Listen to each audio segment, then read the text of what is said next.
Modern video game developers love to boast about how they're offering as many options to players as possible, and of course, how they're trying to focus on inclusivity. And one of the most diverse and inclusive upcoming video game releases is Dragon Age the Veilguard. But now we're finding out that protagonists will not be able to use blood magic that were in previous games because it's not the road that they wanted the heroes to walk. I have a few different things to show off, but before I get into the topic, if you enjoy the content I create, check out the links in the description, join the community in my live streams, and consider supporting through Patreon or YouTube memberships. Now, I constantly try to give developers the benefit of the doubt, saying maybe just because they're putting a lot of focus on inclusivity on their titles doesn't mean that the experience in totality is going to be ruined. Maybe it will actually end up being a fantastic game. That's why I play a lot of titles that come out from the worst developers known to man, and of course narrative consultation companies like Sweet Baby Inc. I try to not judge things based on articles, based on stories, or really potentially bad trailers. I try to experience them myself. And of course, when I experience video games, I want a lot of options to be present. And when I've played other games in a franchise like with Dragon Age, like Origins and Inquisition, I have certain expectations. But now those expectations have been flattened because the lead writer of this game has confirmed that protagonists will not be able to use blood magic because it's not the story they want people to experience. It says Dragon Age the Veilguard lead writer Patrick Weeks confirmed that the player characters will not be able to use blood magic going forward. He confirmed the heroes would not be able to use blood magic in a series of posts on social media website Blue Sky. A user asked, "Hi, silly hypothetical DA franchise? Are players specs like Shapeshifter, Bard, Blood Mage unlikely to return to the series? I know they're not in DAV, but I also know they're probably too resource intensive anyway." And he answered, "Never say never. Blood magic is unlikely because we've shifted it from a power boost to really being the key to a lot of nasty stuff we aren't interested in having heroes do. The other stuff just needs the right game." So they are saying a feature, a spec that has previously been available is not in this game. As you can see right here, Dragon Age Wiki, Specializations, Origins, Blood Mage right here. Then you have Dragon Age 2 specializations. You've got the Blood Mage front and center. So basically, they are boasting about this game, Dragon Age the Veilguard, being a giant open world title where instead of focusing in and giving you the max amount of options for combats and abilities and what your characters can do, it sounds like they're more worried about things like the romances and who your character can have sex with. This has been a major focus for them. Dragon Age the Veilguard creative director declares all companions are canonically pansexual.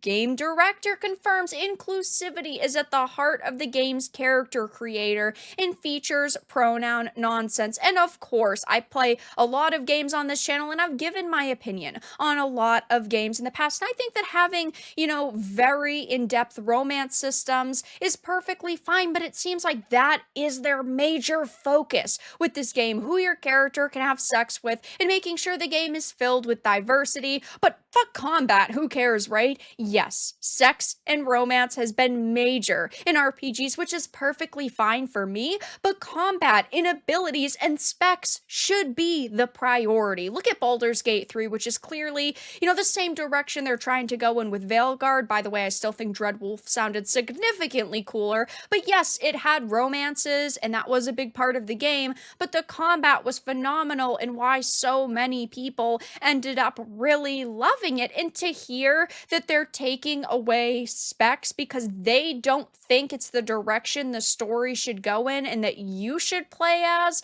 the type of character that would use this blood magic, is really pathetic and very, very disappointing in my opinion.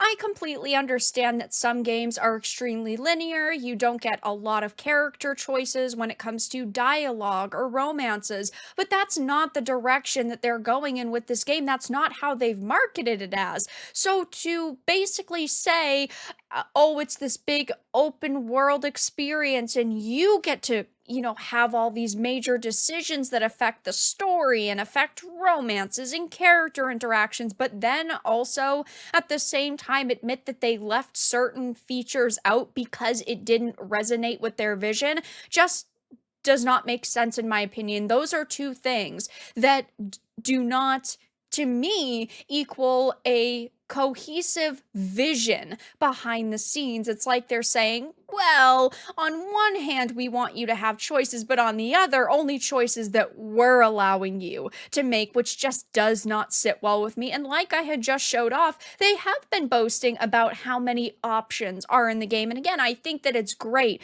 to give people as many options as possible. I think that's the direction most developers should go in, but having them declare that all of the companions are canonically pansexual isn't going to bring me, and I know a lot of other people, into the game. It's the combat, it's the open world, it's the lore. Those are the reasons why I would swipe my credit card and buy your game. This sure is just something else that they've added on the side. It does not negatively affect the experience, having the ability to basically romance any companions you want.